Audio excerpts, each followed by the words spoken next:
This is a short musical challenge that you can join in on, even if you haven't seen any of the previous videos. Think of it as little bite-sized pieces of information that will help grow your improv and making sitting down at the piano a beautiful and a fun experience.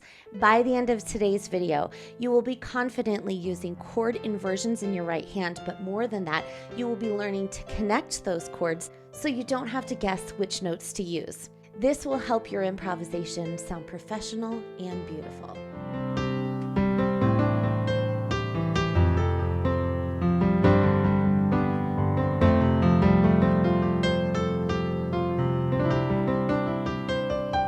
We're going to be in the key of A minor, one of my favorite keys, because this is the white notes between A and A. So if you played the scale in A minor, you would just be playing white notes, and that's why I love it. So we're going to quickly look at the different chords that we're going to use today. So let's look in our left hand. I'm going to give you a very simple chord progression. There are some really great chord progressions out there, but we're only going to focus on 3 chords. That starts with an A minor chord, which is our number 1 chord. And then we're going to go to an F major chord, which is right here, right next to it in our left hand. And then we're going to go to a C. I'll take this middle one, this middle C right here. And then back to A. And then when we loop it, then we'll just start that again, where we hit A again, F, C, and A. There's a whole lot of what we could do in our left hand, but for today, because we're focused still on the right hand and how to choose notes that are going to sound good every single time, where you don't have to question, we're going to do something simple, and that is to represent our chords on the left. So we're going to, instead of playing this chord, this is called root position or stacked position like this, we're going to take the octaves. So for the A minor, we're going to take the A to A, and then we're going to put the middle note, which is the E. So if you remember our first chord here, it's A, C, E. That's where the E came from. So we have A with E in the middle, and then we have F with C in the middle, and then C with G in the middle, and then back to A with E in the middle. So you can either hold it down like this every single time, which is perfectly acceptable, or you can roll it up from the bottom to the top. So for example, we would go like this, and then hold it for 4 beats, and then for our next one, like that. So that's all our left hand is doing.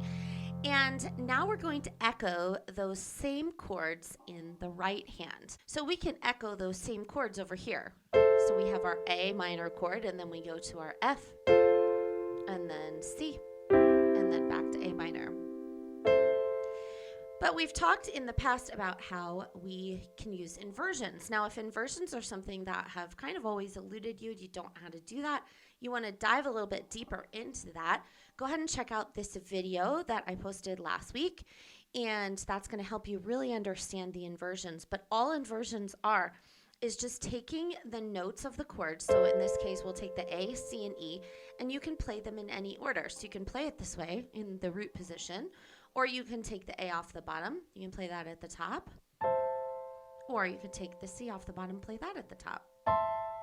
So that's where our different inversions come from. So this can happen for all of the different chords. So what I want you to start with, just as an exercise, and this is kind of where we left off in our last video. So we're going to roll the chord on the left, and then I want you to go through the different inversions of the A minor chord. All the way up. You can go as far up as you want to, coming back down. And let's go through all of them that way. So now let's go to our F, roll it, and now go through all of the different versions of the F chord. And then we'll come back down. And then one last one, we have our C. And then we have our C all the way up as far as you want to. And then you can come back down. And then we end on our A. What we could do is we could just stop right there and make a beautiful improvisation with just using different options for the different inversions. But today we're going to actually decide how can we create a melody that includes different inversions in the right, but then I add different notes. And it's not just random. Like when I first started doing this, I thought that when people were playing,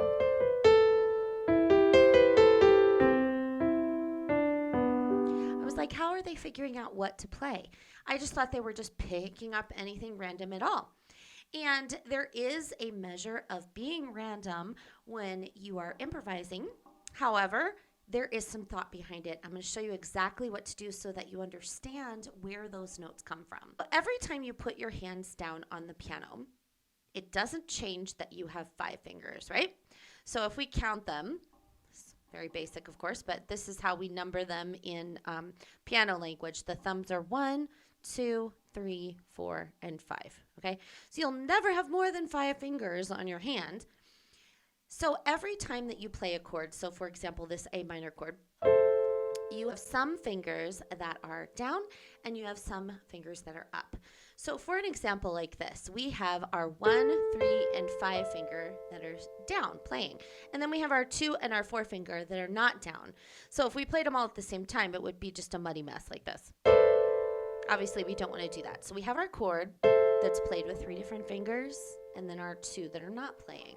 But those 2 notes that we're not playing would make a great passing tone. And here's what I mean. So if I use these notes, the A, the C, and the E, and then every once in a while I pass by them on the B or the D, it's going to sound wonderful. Let me show you what I mean.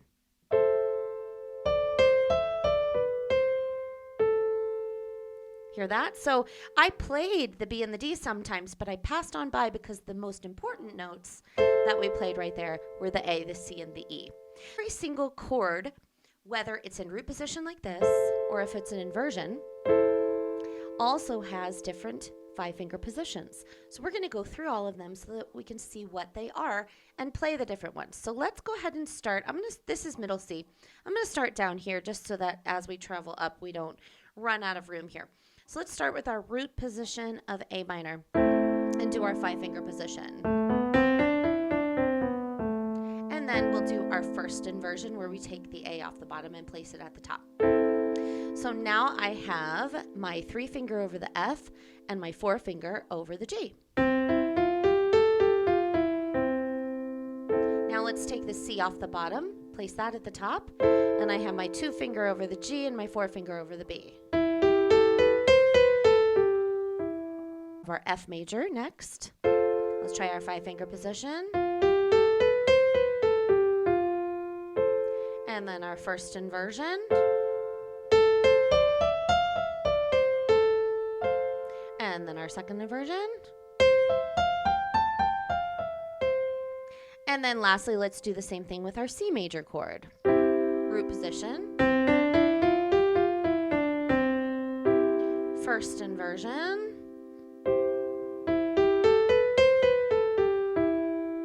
And then second inversion.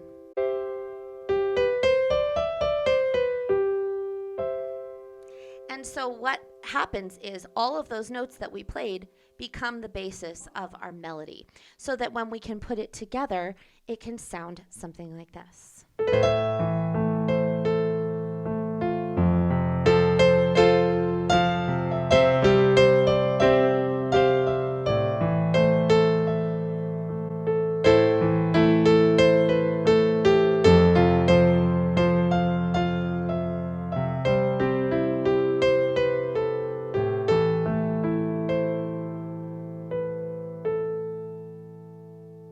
Let me know in the comments below how it went today. Are passing tones something that has kind of eluded you in the past? It's something that I really struggled with for a long time. And when I discovered these 5-finger positions, it made everything so much easier. If you really like this kind of a video and you want to learn more about 5-finger positions and how to connect your chords, go ahead and check out this one. I think you're going to really love it. Make sure that you tune in on Tuesdays and Fridays because that is when I upload, and the next one's going to be great.